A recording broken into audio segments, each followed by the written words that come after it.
اور ابھی آپ کو اپڈیٹ کریں گے انٹرنیشنل گکھڑ فیڈریشن کے زیر اہتمام میڈیکل کیمپ کا انعقاد کیا گیا۔ چک ویلی روڈ پیاز اسٹاپ پر عوام کی کثیر تعداد نے کیمپ کا وزٹ کیا۔ میڈیکل کیمپ کی سہولیات سے فائدہ اٹھانے کے لیے بچوں، بوڑھوں اور خواتین کی بڑی تعداد پہنچی۔ معتدین علاقہ میں ساجد کیانی، جاوید کیانی، واجد، عتیق، دانیال کیانی، طاہر بھٹی، شابان بھٹی، نذیر احمد، عامر اور دیگر نے شرکت کی۔ میڈیکل کیمپ میں انٹرنیشنل گکھڑ فیڈریشن کے چیئرمین خوشحال کیانی، صدر Raja Abdussalam Kayani, general secretary colonel Khurram, نائب صدر خاور کیانی، نعیم کیانی، میڈیا کوارڈینیٹر حمدہ سجاد نے خصوصی طور پر شرکت کی۔ قاسم مغل نے کیمپ کے لیے خصوصی طور پر تعاون کیا۔ کیمپ میں بریگیڈیئر ڈاکٹر عرفان الحق، بریگیڈیئر خالد امجد، ڈاکٹر ملک غلام عباس، حافظ ڈاکٹر عمیر، ڈاکٹر فرحت کیانی، ڈاکٹر عرب جان اور لیڈی ڈاکٹر حافظہ کشف غزالی نے مریضوں کا چیک اپ کیا، مفت ادویات فراہم کی۔ میڈیکل کیمپ کے میزبان جاور کیانی، فہد کیانی، یاسر، عتیق، مدثر، زبیر، کامران اور اسد نے آنے والے تمام معزز ڈاکٹرز اور اہل علاقہ کا شکریہ ادا کیا۔ عوامی مشاورت سے یہ سوچا کہ ہم عوام کے لیے، برادری کے لیے کیا کر سکتے ہیں۔ ٹھیک، اس سلسلے میں پہلا ہمارا جو ٹارگٹ ہم نے کیا نا جی، وہ کیا ہے کہ دیہاتی علاقوں میں جہاں پہ کوئی اس طرح کی سہولت نہیں ہے، جہاں اچھے ڈاکٹر نہیں ہیں، جہاں اچھی میڈیسن نہیں ملتی ہے، تو ہم وہاں جا کے کیمپ لگائیں اور لوگوں کو جا کے نا وہ مستفید کریں ان چیزوں سے۔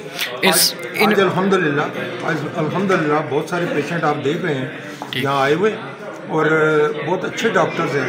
میں اب کسی پروموشن کے لیے کسی اسپتال کا نام نہیں لیتا، بہت اچھے ہاسپیٹل سے ہمارے پاس ڈاکٹر تشریف لائے ہیں اور انہوں نے آ کے یہاں پیشنٹس چیک کیے ہیں اور میڈیسن ہمارے پاس 1 نمبر دوائی ہم دے رہے ہیں سب کو۔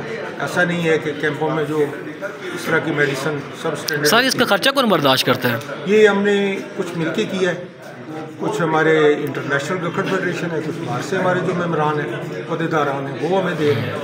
تو مل کے ہم اپنے لیول پہ ہم نے کسی سے کوئی پیسہ نہیں لیا۔ یہاں جو بیٹھے ہوئے ہیں ان سے پرچی کے بھی پیسے۔ میڈیکل کیمپ میں کون کون سی سہولیات میسر ہیں؟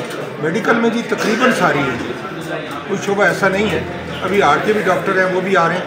باقی جو جنرل میڈیسن کے ہیں وہ بیٹھے ہوئے ہیں، آپ نے ان کو دیکھ لیا۔ تو ڈاکٹر آنا تھا، اس کا آنکھوں کے ڈاکٹر نے آنا تھا، ان کے یہاں کوئی ڈیتھ ہو گئی جس کی وجہ سے وہ تشریف نہیں لا سکے، نہیں تو ہمارا آج کمپلیٹ ہو جانا تھا آنکھوں کا بھی۔ تو یہی ہے ہمارا کہ جتنی کچھ زیادہ سے زیادہ سہولیات ہم دے سکتے ہیں وہ ہم۔ آپ کو نہیں لگتا کہ صرف کیمپ لگانا یہ کافی نہیں ہے، پراپر ایک ادارہ ہونا چاہیے؟ نہیں، میرے خیال میں آپ کا میں سوال سمجھ گیا ہوں۔ یہ گورنمنٹ لیول پہ ہوتا ہے کہ ڈسپینسریز قائم کرنا۔ ٹھیک، جو اس طرح کی تنظیمیں ہیں وہ اپنے تئیں جو ان سے بن پڑتا ہے نا، جو ان کی پسلی کے مطابق ہوتا ہے وہ کرنے کی کوشش کرتی ہے، تو اس میں بہت حد تک لوگوں کو فائدہ ہو جاتا ہے۔ Thank you so much.